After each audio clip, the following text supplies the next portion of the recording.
Hello and welcome to Unbounded Growth, a podcast that challenges you to grow and become a better version of yourself. My name is Marc-alain, and together with my friend Adam, we share thoughts and ideas from the books that we read and how they enhance our personal growth and development. We also host other readers and leaders. We learn from their experiences through our discussions. Our episodes air every Tuesday at 6 a.m. Central Standard Time. Thank you for listening in, and let's grow together. Unbounded Growth. Hello, good morning, and welcome to Unbounded Growth. This is episode number 3 of our first season. It's always a pleasure to be with you, and we hope that you will stick with us to the end again and learn a few lessons. Today we are reviewing a very, very small and very interesting book. I love it and I enjoy it. There's a lot of things that I've learned from it personally, and I have a personal experience with this book from my last job, and I believe that I'll be talking about that before the end of this episode. My name is Marc-alain, and I'm always here with my good old friend Adam. How you doing, Adam? I'm doing well, Marc-alain. How are you? I'm doing great. How's your week been? It was tough, but as we're gonna look at it today, is that we need to adapt to change, and a lot of changes are happening in my life right now. So I am trying to switch gears on a few things, but it's been great. How's yours? My week has been, as you say, change. Yeah. A lot of changes. It's been challenging, ever since, that's passing. You come to realize that it takes time to recover from something like that. It's almost been a month. It will be a month in 2 days. He passed on the 19th of last month. But every time, I think about him or we talk about him, it still feels like I just got the news, And it takes a while to recover. But other than that, healthy kid, happy wife, happy man. Absolutely. I can't complain about that. My wife is doing great. My kid is doing amazing.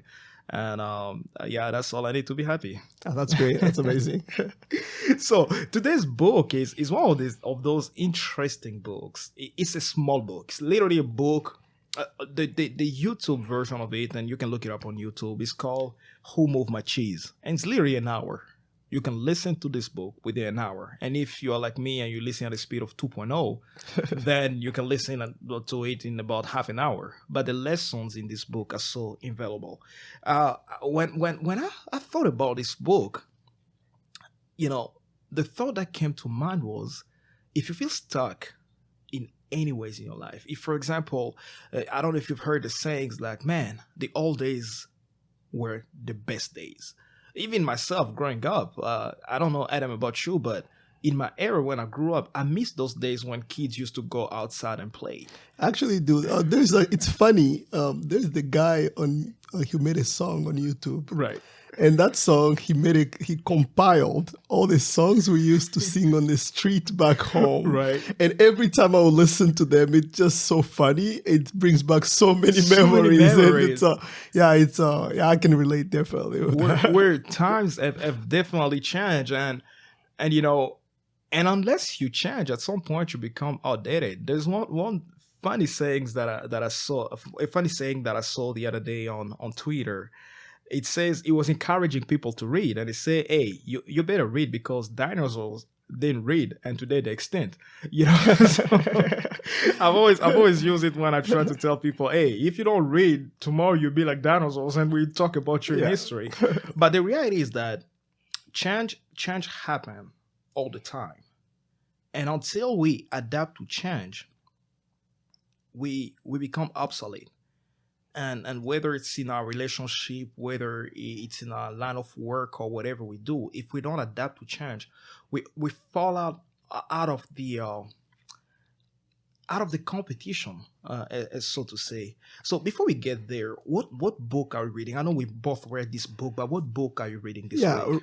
This week I'm reading The 15 Invaluable Laws of Growth. That's a great book. By John C. Maxwell. That's actually, I've been learning so much about it, and he has actually a personal story to tell about those 15 laws that he's explaining in that book. He talks about a story of when he was pretty much a new preacher, and he was not earning that much money, and somebody comes to him and tell him, you gotta work on your personal development, on your growth, and it's actually gonna cost about About 600, 699, yeah, something like that. And that was how much he was actually earning every month. And it's like, okay, so that's a whole month salary that's going to be gone. And from there on, he just picked it up and he decided to go for it. And he became the person he became. And today we are also like taking advantage, not for 699.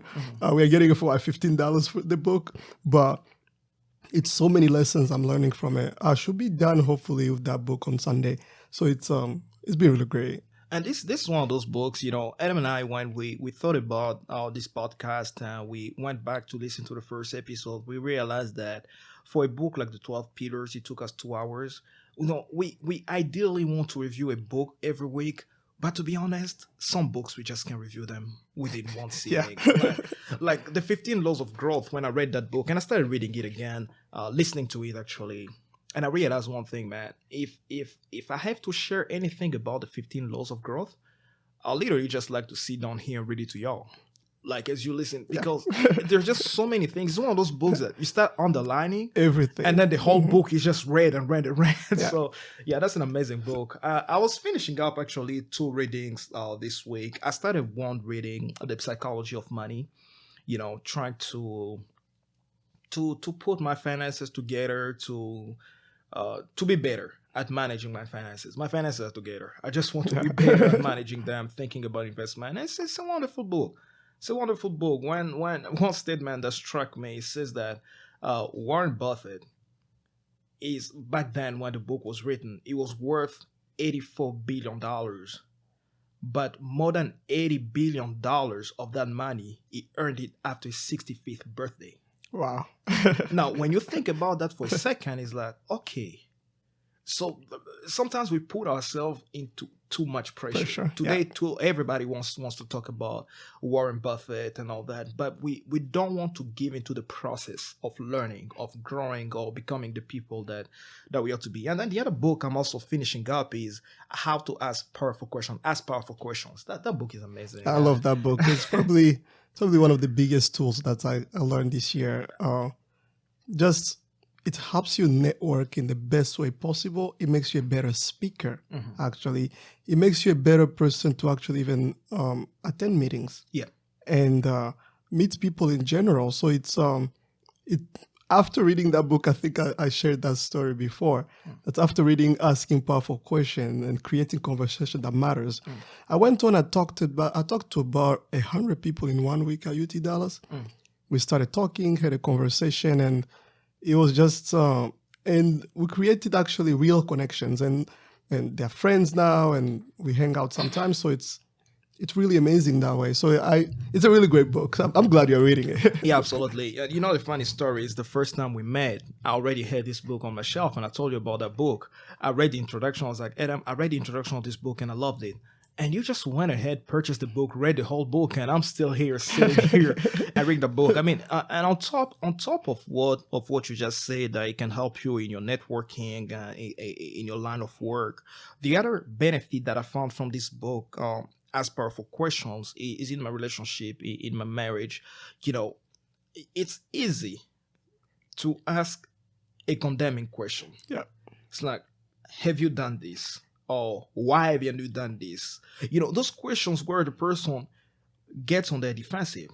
And I started reading this book and I realized, man, maybe the way I ask my questions are not helping my relationship. Yes, I'm concerned. Yes, I'm genuinely concerned, but they're not helping my relationship or my marriage. And I started just learning personally, just spending time and learning how to rephrase my question. Like one of the advices he even gives in the book is not to ask the question that we do, like the closed questions that where you get a yes or no answer. Ask open-ended questions where you give the person an opportunity to open up, but also even when you ask your questions, like sometimes the judgment that you may have in the back of your head and all that, we definitely have time to talk about this book, and you will learn with us how to ask powerful questions. Adam and I, we make an effort to read a book every week, and I think next week There are two books on our table. We're still deciding on which one we're going to go for. Actually, three books right now. There is The Art of Influence by Chris Widener. We may discuss it next week, but not sure yet. And then there is the Eat That Frog by Brian Tracy. That's a book that teaches you how not to procrastinate. Yeah. It's a wonderful, wonderful book. And then the last one is also the 7 Strategies for Wealth and Happiness by Jim Rohn. That's also a wonderful and amazing book. So we decide which one we go for, and definitely we'll let you know before the end of the week which one we go for. Now, let's get back to our book, Who Moved My Cheese? My Cheese. So it's actually funny, like just when I opened the book for the first time, or when I just looked at it, and I was like, who moved my cheese? It sounded funny already. I was like, okay, this is gonna be really interesting. And it's kind of one of those books, like a story lesson type of books, where he tells the story, and within the story, he gives the lessons. And Zig Ziglar used to say that storytelling is so crucial because after people have forgotten the lessons, they remember the story. And by remembering the stories, they remember the lessons. And one of the greatest leaders, my greatest teacher, the Lord Jesus Christ himself, taught a lot of time through parables, which were stories. Stories that people could relate to, stories that people could remember. And when they remember the story, they can easily remember the lesson. So that's a good one for your kids if you have any. Yeah, it also makes me think of Abe Lincoln. I've been actually studying his life and his leadership for the past several months, actually. And one of the greatest things he was good at telling stories. He could take somebody else's story and reproduce that story, and it was almost like a movie. And since it was like a movie, so there is even among his peers as he was growing up, and then even when he was in Congress in Illinois, he was still telling stories, and people would just sit there and just listen to him, just like Jesus. People like gathering around him and just listen to his story. So it's and that's one of my favorite thing about the book. And the book is written in terms of a metaphor, and it's kind of it's told like as we're saying, it's a story. And in this case here, it's almost like when we were growing up in Africa and in the Congo, our grandma used to tell us stories, and because a lot of the African history is not written. We did not have, especially Central African history, we did not have any particular handwriting to have like back then. So our story is not really written. So the story was told. Right. And our grandma would just literally tell us these fables, right? Fables. And he would tell, okay, there was a lion and there was this and that. And then we would just kind of, it brings it to life, and we learn. And at the end of every story, there was always a moral lesson. Story. Yeah. And that's how this book is written, talking about who moved my cheese and talking about a maze. Right. And in this case, like the maze is like a labyrinth type of thing. And even the way he picked the characters in here, giving them meaning. When I actually started, English is like my 5th language, right? So I did not really catch that vibe of the characters that he actually picked. You'll see that, okay, it's just, I think it was a couple of days ago that I started thinking, I was like, so basically those names that he selected, they actually meant something. When you talk about sniff and scary. Scary. Yeah, that's right. Because the whole story itself is, as Adam was saying, it is 4 characters in the story. So 2 of them, you say they're mice, and the 2 other little people.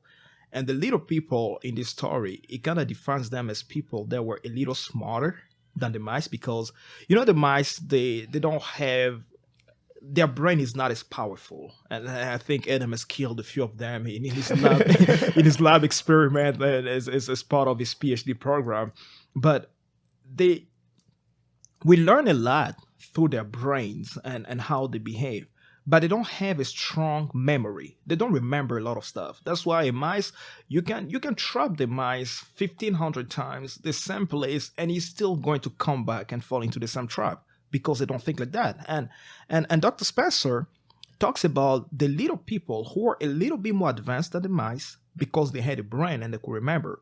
And through all this story, they all were going to a certain station in the labyrinth, in their maze, and finding again some cheese every day. And then one day, the whole moral of the story, the summary of the story is that one day they go to that station where they used to find cheese every day, and there's no more cheese. And they start asking themselves, well, who moved my cheese? And that's the whole question about this story. But there's so many lessons that you learn through this story. And to just jump into the lesson, basically the very first thing. The first thing I think in the introduction, it talks about what is the cheese. A lot of people are hearing about cheese. What is cheese? That's actually where we wanted to start. Yeah. What is cheese? In this case, cheese is comfort. Cheese is the area where basically it's like this fountain that you think will never go dry. It's a place where you are happy, you are comfortable, your family is fine, your job is good, life is good, everything. You are happy, but you are happy while it lasts. Right. And that's kind of like what he introduces as cheese in this very beginning. And he say that cheese in this particular way, actually, he placed a location to that cheese. So he associated the location directly to the cheese. That as long as you're going to that place, as long as it's kind of because when he associated the location there, it kind of sets in the idea of a routine where, okay, I am to go to work, I take this highway. Right. So if you ambush me at 7:30, you will find me heading that direction toward that particular place. And in this book, he called it the Station C. The Station C, where they could always go and find cheese. And in so many ways, when I read this book, personally, I was going through a work situation and I realized that job had become my cheese. When I got my job, I think it must have been my second job. Even my first job was great. My first job was great. It actually happened with both jobs, my first and second.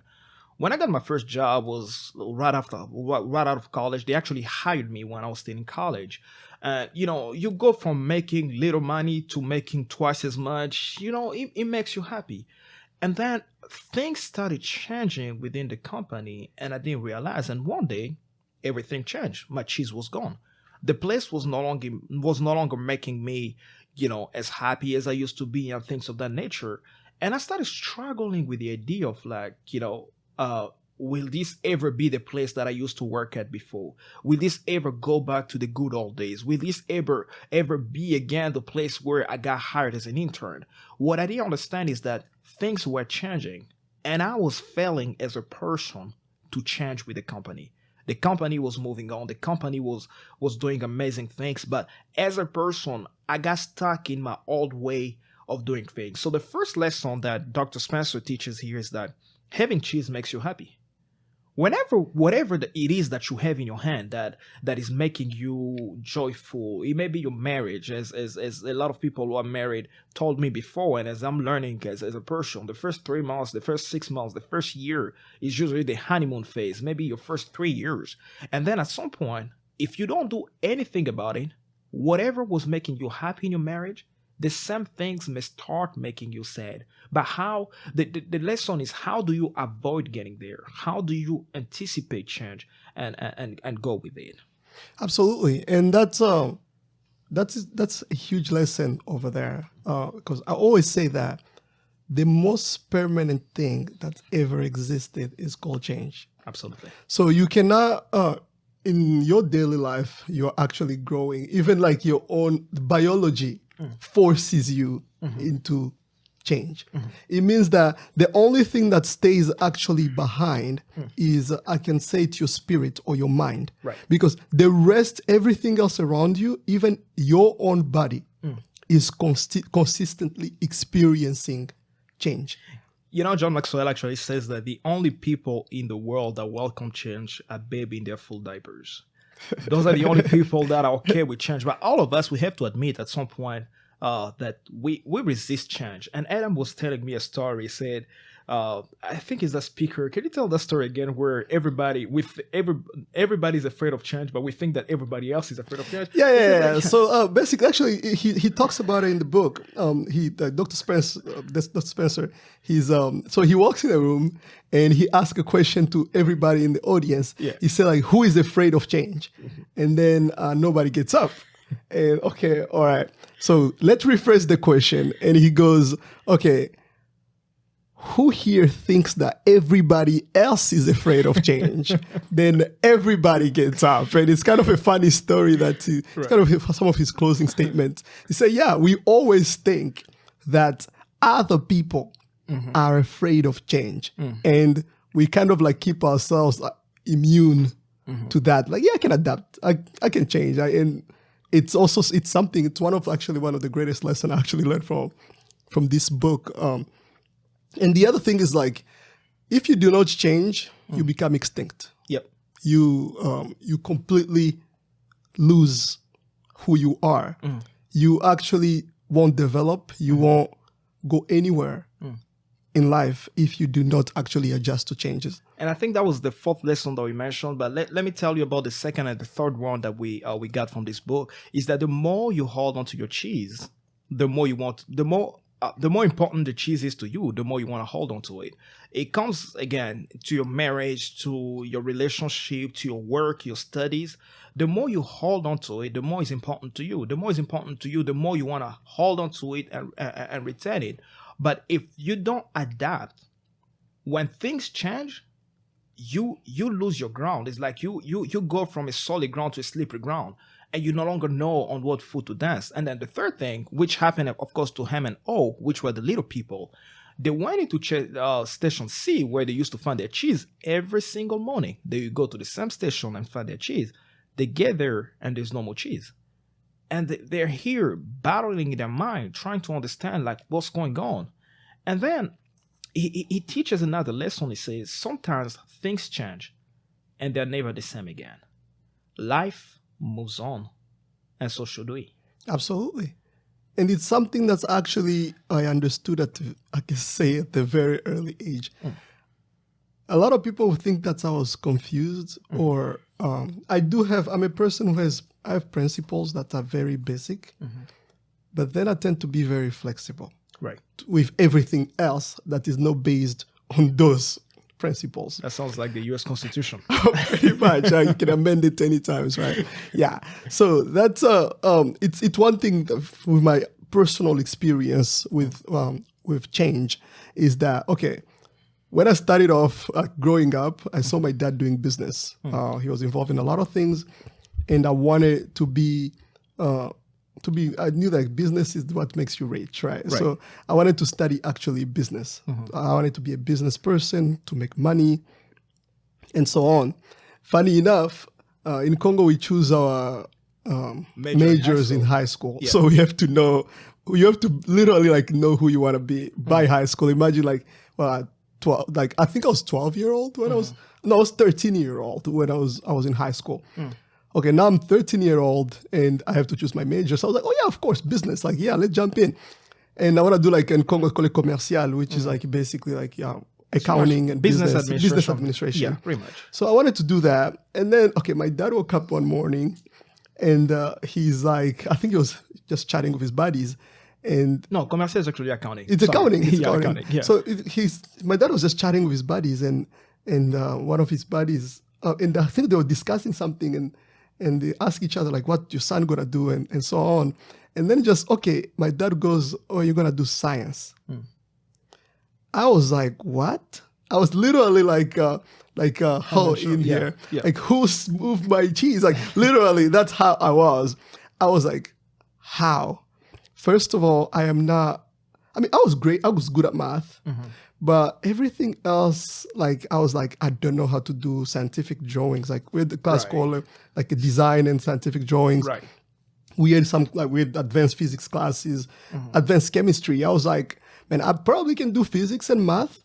But when it comes to like chemistry, biology, and so on, man, I have no idea how I'm going to adjust to this. Right. I have no idea how actually I'm going to do anything in this.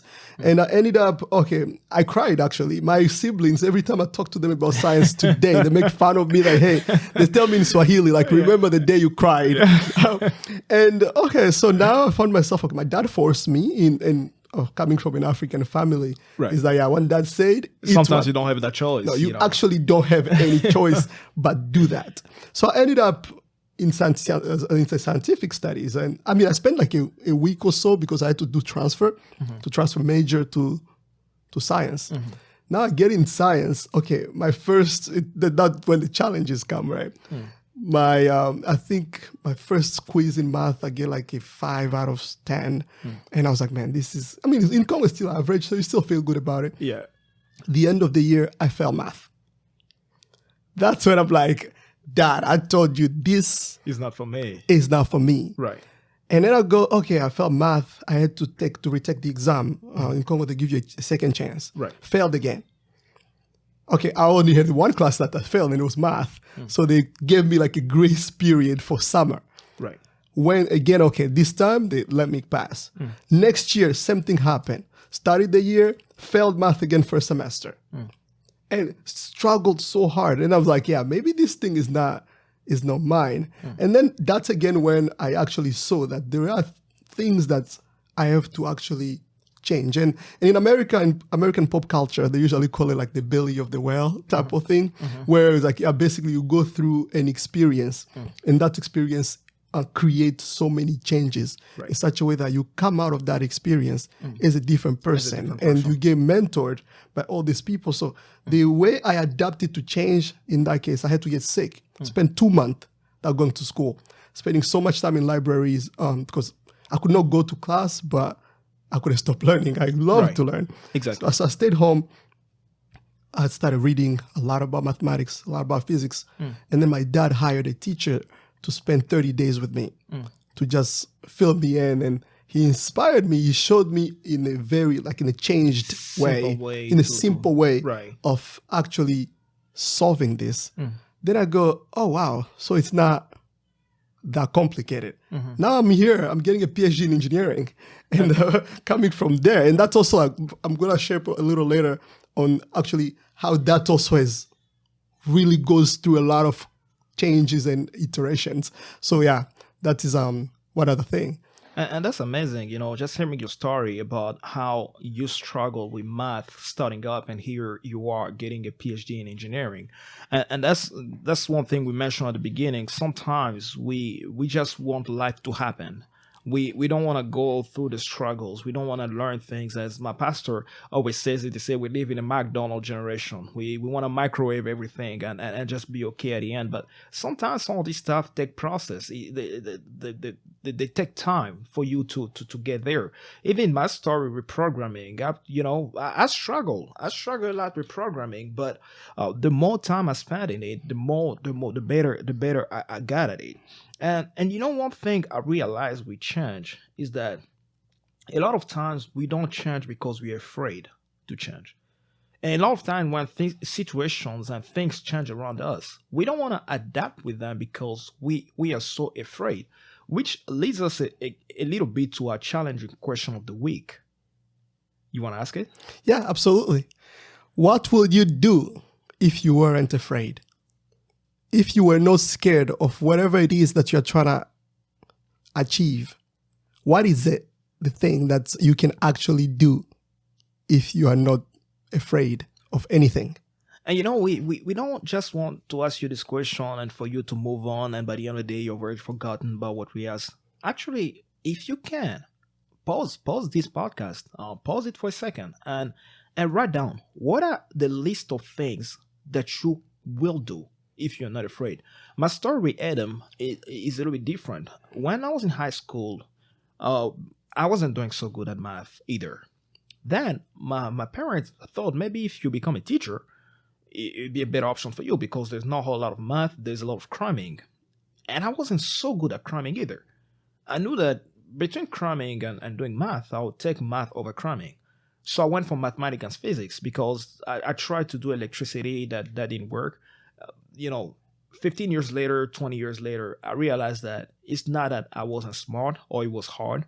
I just wasn't putting in the time that was required, And I went for mathematics and physics, and because I wanted it so bad, and I kicked fear out of my life, I was able to actually achieve and complete the things that I wanted to do. Fear can keep us from action, or at the same time, fear can also be a motivating factor. you're so afraid. Have you ever been so afraid that you do something? For example, the type of fear when the doctor tells you, hey, if you don't put your diet in control, you're going to be on diabetes medication for the rest of your life. And things like that, news like that, we sometimes push you to change. There's one story Zig Ziglar tells. He talks about motivation, intrinsic motivation, exterior motivation. He talked about a few type of motivation. But one story I remember, I can't tell if I remember it well, but he says there was a story of this man who was in Texas. He was a very, very, very rich man. And he said that he put everybody, he organized a big feast, a big party at his house, and he called all his guests to come to the house for the party. And he told them, whoever we pass these challenges, I will give them a gift. And the challenge was to swim through a swimming pool full of crocodile. And if you can swim through it and go to the other end, then you receive the prize. He gave them three things. The first one was about maybe 50 acres of his land. And, he was a Texan. And when Texans are rich, they're big rich, And the second one, I believe he talked about giving him his daughter, his only daughter, as a wife. And he said, well, if my daughter becomes your wife, then, you become an heir to everything that I have. And the third one was to give them $1 million to the person who was going to do it. And before he was even done speaking, Zig Ziglar says that he heard a splash in the water. And before he could even look around, he saw the person on the other end of the swimming pool. He said, well, young man, you are very courageous. So what is it that motivated you to swim like that? I've never seen anybody to have that type of courage. He said, so what do you want? Do you want to take my daughter as your wife? He said, no, sir, I don't. And he said, okay, so would you like to take $1 million as your gift? He said, no, sir, I don't. He said, well, do you want to take at least 50 acres of my property for you to enjoy it? As since you don't want my daughter, you don't want the money. He said, no, sir, I don't. And then the rich man looked at the young man, very confused, and he said, but what exactly is it that you want? He said, I just want to know the name of the person who pushed me in the swimming pool. So he had jumped in the swimming pool, not because he wanted, but because someone pushed him inside. And the lesson that Zig Ziglar tries to drive there is, what can you do when you're not afraid? Or what will you do if you're too afraid that the consequences will actually are worse affect than you? the fear, actually. Exactly. Yeah, and it's actually something that fear can actually push you to certain limits and certain edges, because fear, there's good fear, what I can say. Yeah. Good fear is like it's a human, if I can say, it's a human instinct for survival. Right. Right. It's like for example, what I was saying, I think I usually used to talk with some friends about just living life on a daily basis. We have fear of so many things, and those fears is what keep us alive. And in a company base, it's like, okay, you work really hard, you do research and so on, just in case the competition gonna come and take over. Yeah, so is also another type of fear. But there is, like as I said, there is good fear. Sometimes fear is good, but at the same time, fear can be very hindering. Yeah, and it can stop you. Most of the time. Most of the time, actually, it can stop you from achieving whatever it is that you want, or adapting to change and making a difference in your own life and in the life of people around you. And one of the stories that I like about fear is actually a biblical story, the story of Joshua. Joshua has been with Moses for more than 40 years. He's been the second man. He's been serving Moses and all that. And all of a sudden, God comes and says, Josh, you can't go to the promised land. And Josh is thinking to himself, Josh is afraid, but because the Bible says, when you read the story of Joshua in the book of Joshua in the Bible, it said, do not be afraid. Because all of us, to be honest, somewhere, somehow, we face some type of fears. And when you learn to overcome those fears, you actually live a life of freedom. And Dr. Spencer says that sometimes fear can be good. When you're afraid that things are going to get worse if you don't do something. But it is not good when you are so afraid that it keeps you from doing anything. So it's just the way it's a double-sword edge. It's just the way you look at it. Which side of a coin are you? Are you so afraid that you cannot do anything, or are you afraid that it motivates you to do something about it? And speaking about motivation and something that can actually push you is the vision for the future. And in this case, he put it as like smell cheese often, so that you know when it's getting old. And that's so, let me say something about it. I realized that mostly when I got married. Marriage is one of those things that is not an end goal in itself. It's not like you get married and that's it. Like, life continues after marriage. There's so many things that happen. And sometimes you feel like your relationship is getting old because it's the same routine, it's the same everyday things that you do. And that's what happened even in my first and second job. It got to a point where I am thankful because I had people around me who could smell the cheese at work and would tell me, man, this cheese is getting too old. Either you move to grow or you stay here until changes finds you. And, you just have to pay for the consequences. Absolutely. And that is really actually, in my opinion, or the way I perceive it, is also, it can be applied to directly many things also in life. And in the life of a researcher, it's even more.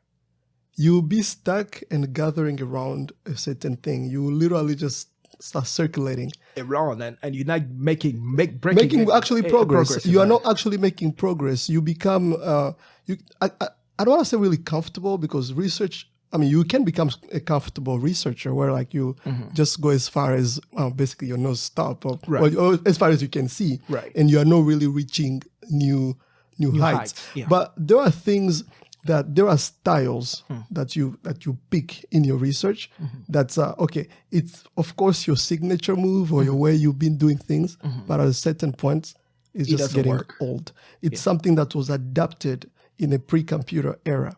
Right. It is something that was adapted in some other time that is not right now. So you have to be able to actually move with the cheese. So if you are comfortable in this certain zone, or you are good with a certain way of looking at things or doing life, and that's actually another lesson here on lesson 6, is that always move in the direction that helps you find new cheese. And in the story here, he's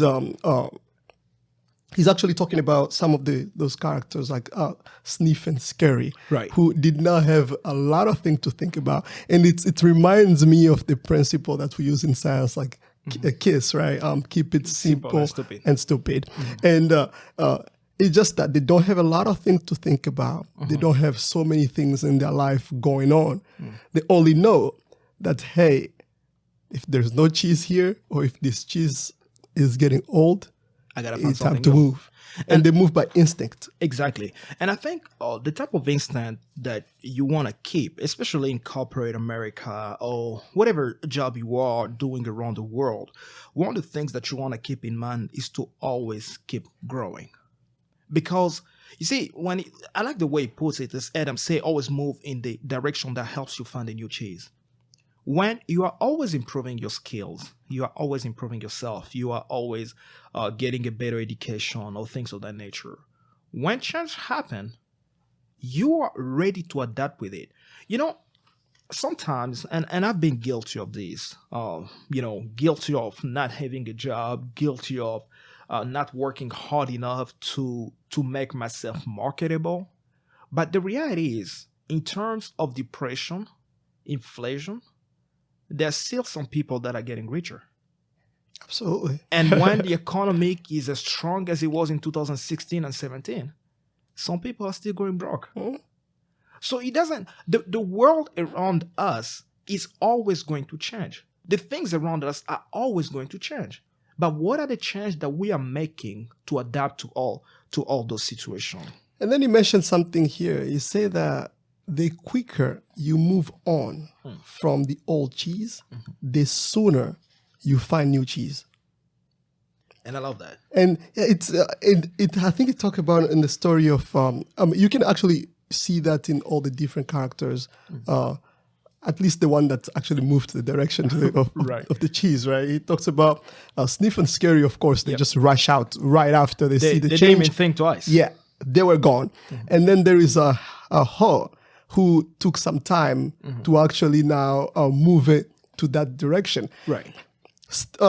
Sniff and Scary move so fast, so the faster they were, the sooner they were able to get the cheese. Exactly. But now they have Ho, who took so much time. Of course, he was still moving forward now in this case, but it took a lot more time than the fastest one, the one that moved instantly to that. And you could see that for him, the process was harder.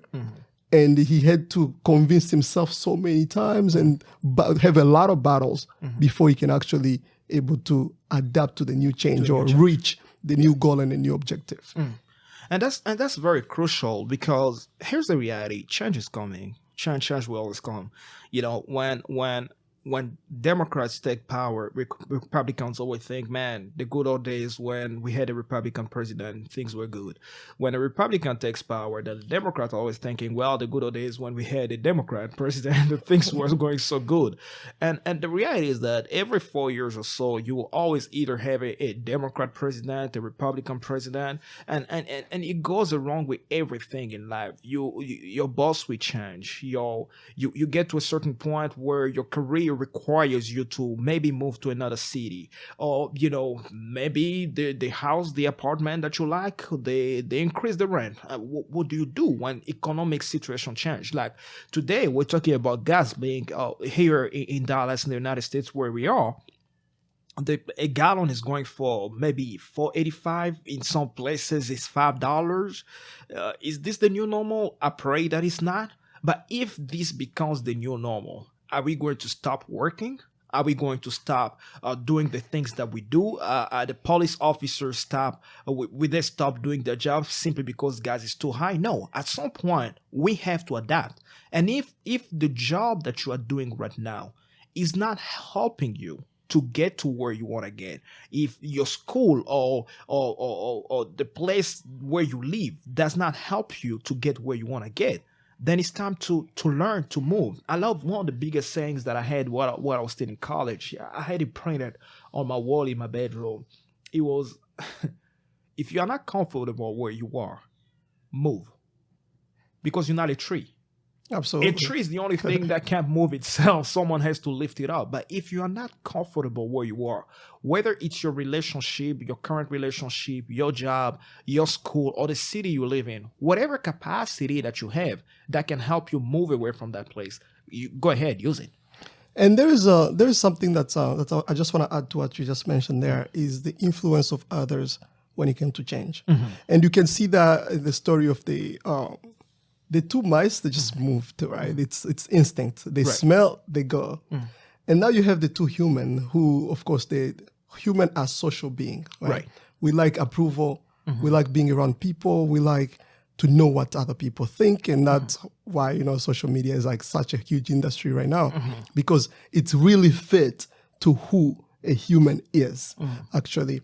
And in this case, particularly here, when you look at the story of Ham and Ho, they were friends, they were buddies, working at the same place, doing the same activities, probably earning the same salary. Right. And now, okay, there's no job anymore. Or in this case, okay, we don't have this, the interest that we shared in common is not there anymore.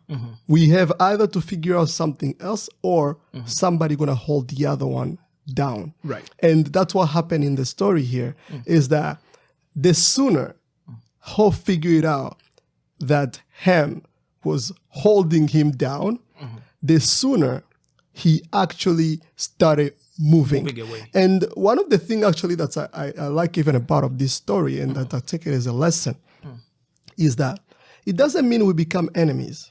It doesn't mean we don't have anything in common anymore. No. I still care about you. And as a matter of fact, in the book, you'll see Ho was leaving these signs and hoping everywhere, that his friend would catch up with him. hoping that his friend will catch up with him. Right. But at the end of the day, he never seen his friend coming that Exactly. way. Yeah. But so it's kind of a sign. It's the influence that other people have. Ham held Ho back. Hoback, yeah, that's his name. It's kind of the names are kind of tricky. it's kind of tricky. So he held him back from actually reaching or experiencing his full potential or discovering or going through the process of adapting to change, right, and now winning the prize at the end of the way he adapted to change. And Adam, I really love what you're saying about our relationship, our circle of influence. Because I heard this singer once said, if your circle is not helping you, find yourself a new circle.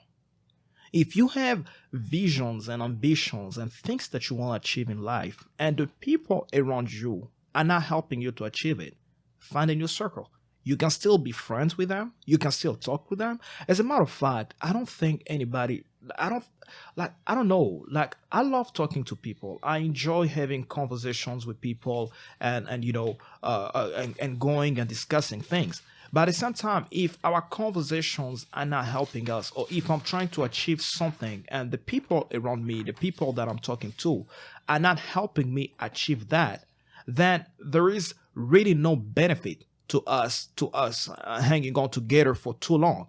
And when I need an inspiring circle, if, for example, I'll give a simple example. If I'm trying to learn more about how to become a writer, the best way to do it, one of the best ways to do it, is to hang around people who write, is to hang around people who actually spend their time writing. Doesn't mean that the people, my friends that I grew up with, or the people around me that I become enemies with them, as I don't believe I have any enemies, and I think I said that before, and I don't think anybody should have any enemies, but at the same time, choose carefully who you spend your time with. Are they helping you move in the direction in which you want to go, or are they holding you back? And this actually, it's very important, because I think we're going to be saying this every single week, because in every book that I've read, they have that thing in common. About the relationships. About the relationships that you develop around which type of people hang out with. They determine whether you're going to grow or not. So you have to be very careful on your surrounding. They say, like, tell me who you hang out with, I'll tell you who you are. And they say, like, what, the bird of the same feather float together. Yeah. So it's very important when the identity that people can put on you, or the identity that you get by association. Exactly. It's very important. The other thing here is, like, it's another lesson from this book, and it's actually one of my favorite things, and because I like doing that. I like picturing myself 10 years from now. Right. I like imagining the type of life. Actually, I fantasize about it so much that, and I know that all those things come with a lot of change. The life I'm living right now, like 5 years ago, I projected it. I was thinking, like, of course, so many things happen, a lot of things. Probably not, I was not probably in biomedical engineering, right, but I anticipated that I'm going to be doing a PhD around this time. And it's something that he mentioned here. He said, imagining your cheese before you find it leads you onto it.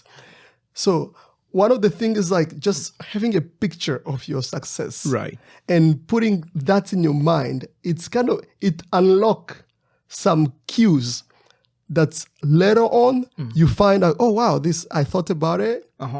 Now it's real. It's almost like the same story that the writer in Think and Grow Rich talks about. He said, like, it's everything the product of our thoughts. If you can picture it and you can think about it, you can probably do it. Exactly. And it's a very important lesson. And again, it's a very fine line that people cross sometimes.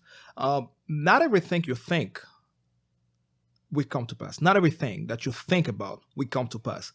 But nothing of what you don't think about will come to pass. Like, what I mean by that is, if in your mind you have never pictured yourself as this person, or you've never pictured yourself as completing your education, or, traveling to a foreign country, the chances of that happening are less likely.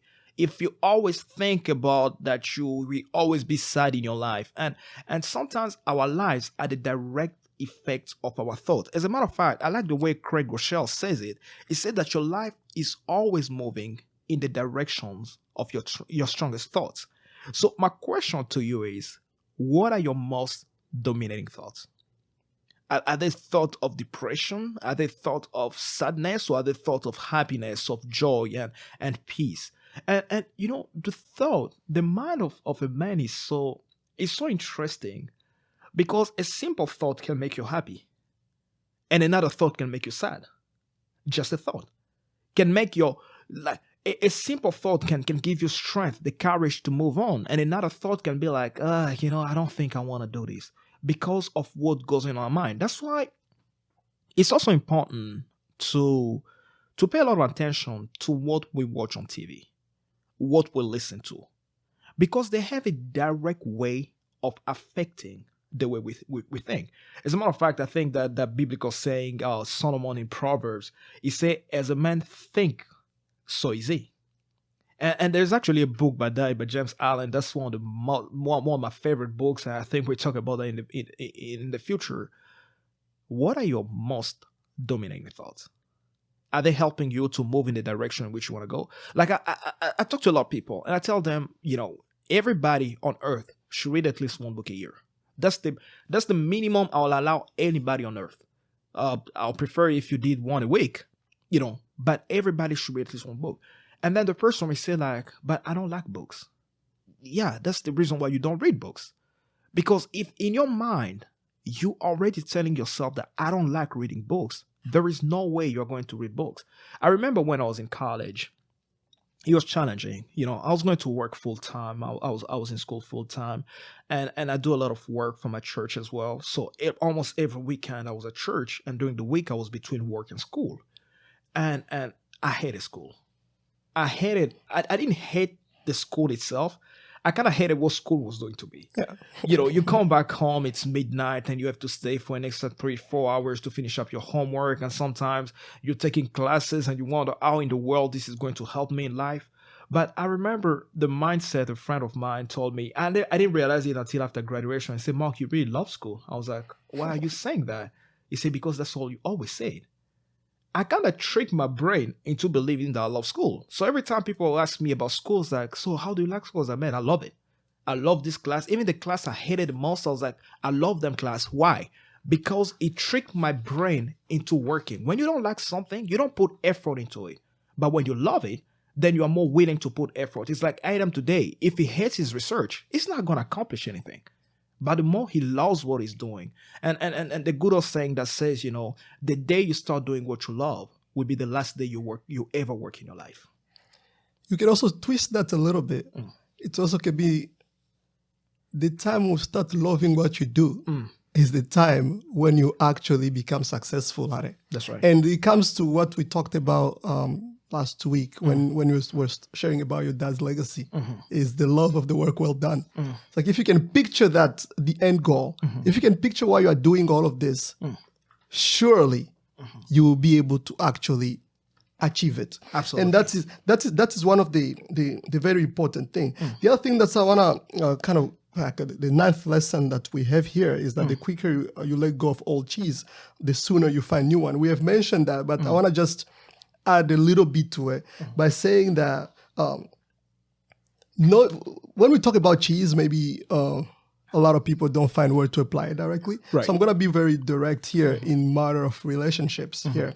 Is sometimes we think, okay, the other person is wrong. And Dr. Spencer talks about his divorce a little bit later on. And sometimes we think that whatever it is that we are, like the other person is doing, right, is wrong. We were in a relationship with someone, it ended, she is wrong. I am the most perfect person that there is, so I can never be wrong. She is wrong. But there is one thing here that we think of, and sometimes we will try to bounce into a new relationship or try to bounce back with that same person before we even recover. Without we even recover. And something he mentioned here is say letting go of old behaviors to improve the quality of your relationships.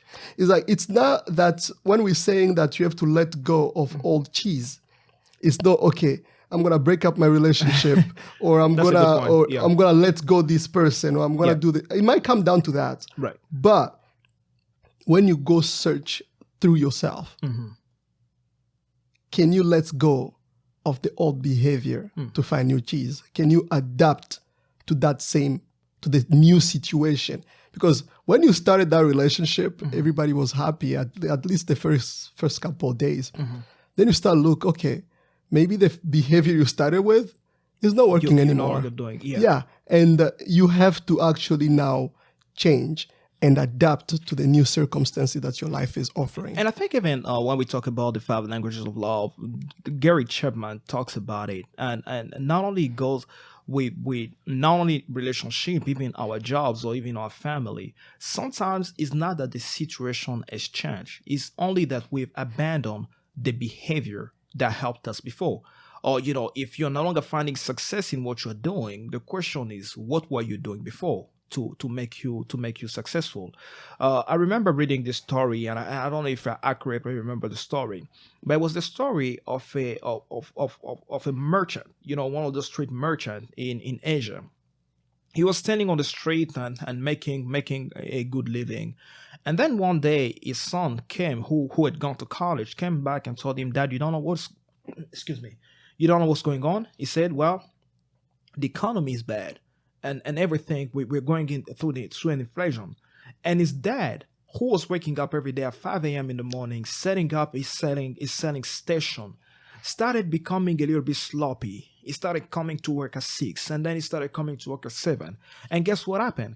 His sales decreased, and people were no longer coming to him as they used to. And 2 years later, he was out of business. And he came and told his son, "You see, son, you are right. The economy was bad and we are going broke."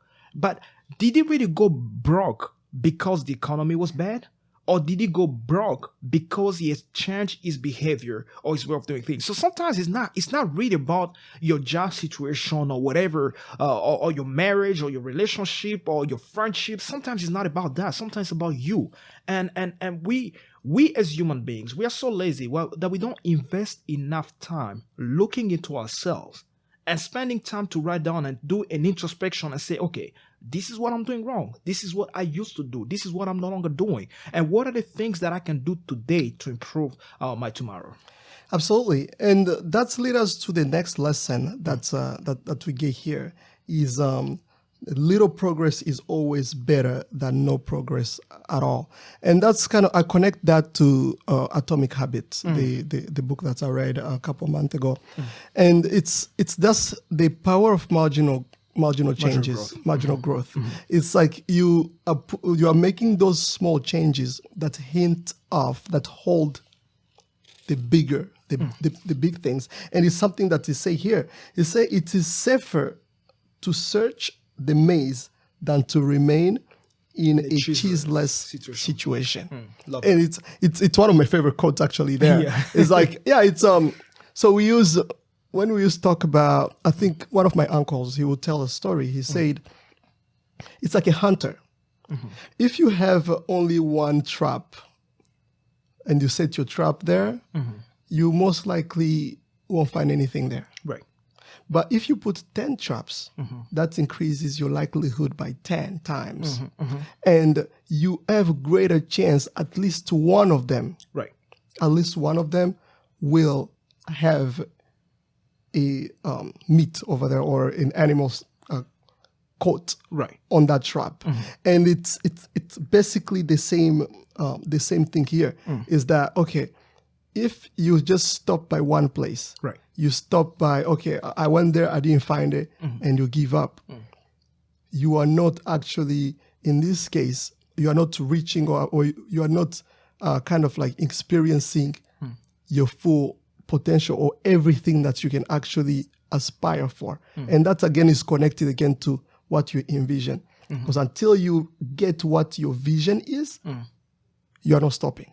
Exactly. And this leads us again to the last two lessons. We are almost coming to the top of the hour here. The old beliefs will not lead you to new cheese. When you change your beliefs, you change your action.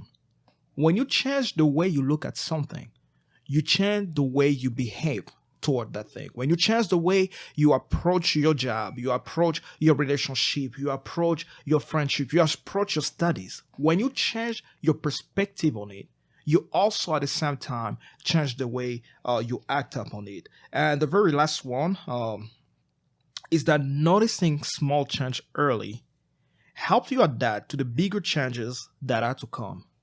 And that I think covers almost the entire story here, because sniff and scary one could smell that, hey, this cheese is getting old. Right. There's some changes here, or we are running out. Right. It's time to move on. So they noticed this thing way early on, and they started adjusting their life and their circumstances based on that. There is this one lesson that I want to leave with everyone with, is that as you change, you become a magnet, and you wind up attracting a very different energy to you and to every or to you, and you become a very different person.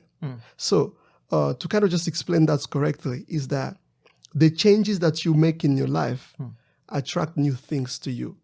They attract new relationships. They attract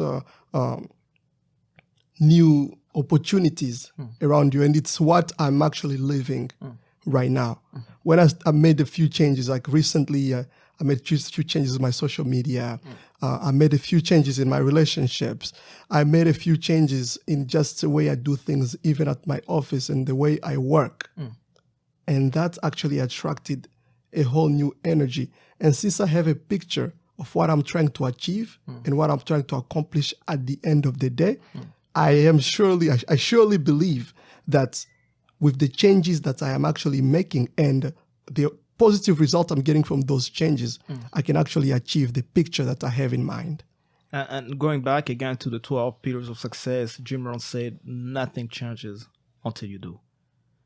And with that, ladies and gentlemen, that we be leaving you today. We just want to give a few shout out here to the people that have started supporting us financially, going a long way towards supporting the educations of the kids in Congo. We actually have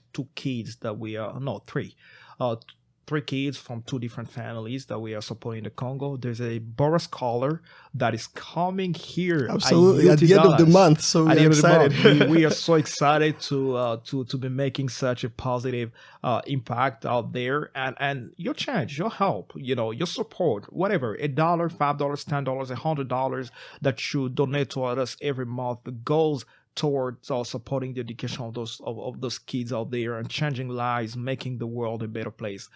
We also would like to encourage you to continue to subscribe on our YouTube channel. We are posting this on YouTube. We're still working on the video. Probably in the near future, you'll also be seeing our faces.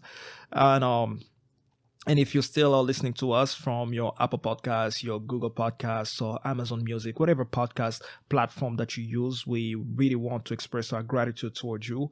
I want to give a particular shout out to Paul Ntamboy. Thank you so much for the comments that you're leaving on YouTube. We are reading each and every one of them, and even the suggestions that you are giving.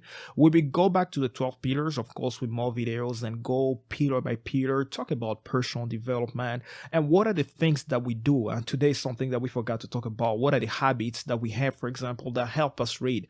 I'm a Christian. I spend a lot of time, almost all my weekends I spend them at church. I'm a father, I'm a student. I'm getting my master's degree. I have a family to take care of, and I'm a full-time worker. But I still find time to read about a book a week. How do I achieve that? I'll give you some strategies, and Adam, we also tell you about his strategies about what he does, to keep him reading, and how we remember all these lessons and what goes into preparing this podcast. And until next time, we are really appreciative for all that you're doing for us, and we hope to see you in the very next future. Adam, anything? Thank you very much for listening. All right, God bless you, and y'all have a good one.